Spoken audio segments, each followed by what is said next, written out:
వీలైనంత తొందరలో 3 వంతెనల బ్రిడ్జి నిర్మాణం మరియు ఆర్యూబీ పనులు పూర్తి చేస్తామని ఎంపీ పెమ్మసాని చంద్రశేఖర్ తెలిపారు.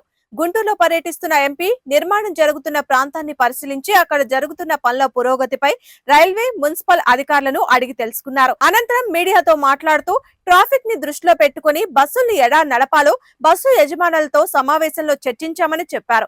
ఆర్యూబీ పనులు ఫిబ్రవరి 15 నాటికి పూర్తి చేసే విధంగా చర్యలు తీసుకోవాలని అధికారులను ఆదేశించినట్లు ఎంపీ అన్నారు. ఈ పర్యటనలో జిల్లా కలెక్టర్ నాగలక్ష్మి, మున్సిపల్ కమిషనర్ పులి శ్రీనివాసులు, తూర్పు, పశ్చిమ నియోజకవర్గ ఎమ్మెల్యేలతో పాటు ప్రతిపాడు ఎమ్మెల్యే కూడా పాల్గొన్నారు.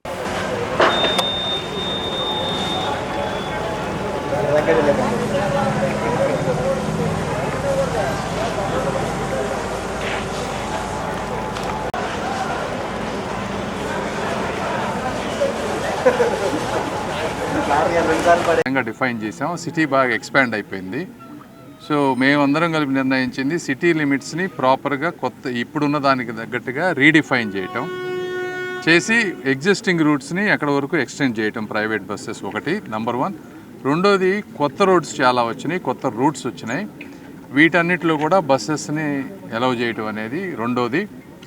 మూడోది ఈ కొత్త బస్సులు ఏవైతే రాబోతున్నాయో వీటన్నిటినీ ఎలక్ట్రిక్ బస్సులుగా తీసుకురావాలనేది. కాకపోతే ఆ బస్సు యజమానులు అందరూ కాస్ట్ బాగా ఎక్కువ అవుతుంది అంటున్నారు, వాళ్ళకి వైబిలిటీ వచ్చేటువంటి పరిస్థితి లేదంటున్నారు. సో రెండింటికి cost estimation, diesel, petrol cost saving అవటం వల్ల రెండింటిని అసెస్ చేసి దాన్ని ఎలా ముందుకు వెళ్ళాలనేది మూడో పాయింట్.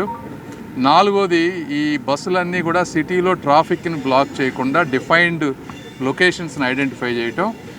ఎక్కడ పడితే అక్కడ చేతులు ఎత్తంగానే బస్సులు ఆపి ట్రాఫిక్ని బ్లాక్ చేయకుండా దీన్నంతా కూడా డ్రైవర్స్ని ఎడ్యుకేట్ చేయటం.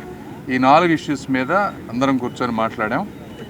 తర్వాత ఇక్కడ ఈ ట్రాఫిక్ డైవర్షన్లో జరుగుతున్నటువంటి పనులు ఏవైతే ఉన్నాయో ఈ 3 వంతెనలు ఇక్కడ అనుకున్న దానికంటే 1 మంత్ లేట్ అవుతుంది. ఇక్కడ ఉన్నటువంటి వ్యాపారులు అందరూ కూడా ఇబ్బంది పడుతూ ఉన్నారు. ఎందుకు జరుగుతూ ఉందని చూస్తే అదేదో పాతది 60 ఏళ్ల క్రితం ఉన్నటువంటి పైప్ లైన్ ఏదో అన్ఐడెంటిఫై అవ్వటం, అదేమో పగిలిపోవటం, లీక్ అవటం వల్ల లేట్ అవుతుందన్నారు. అధికారులకి ఇక్కడ ఒక ఫ్లెక్సీలో పెట్టి ఫిబ్రవరి 15కి కంప్లీట్ అయ్యే విధంగా, కాంటాక్ట్ నెంబర్ ఉండే విధంగా, ప్రజలకు జవాబుదారీగా ఉండే విధంగా చేయమని చెప్పాము. చేస్తా అన్నారు రైల్వే అధికారులు. సో ఇది ఇప్పుడు ఉన్నటువంటి పరిస్థితి. మీరు మాట్లాడండి.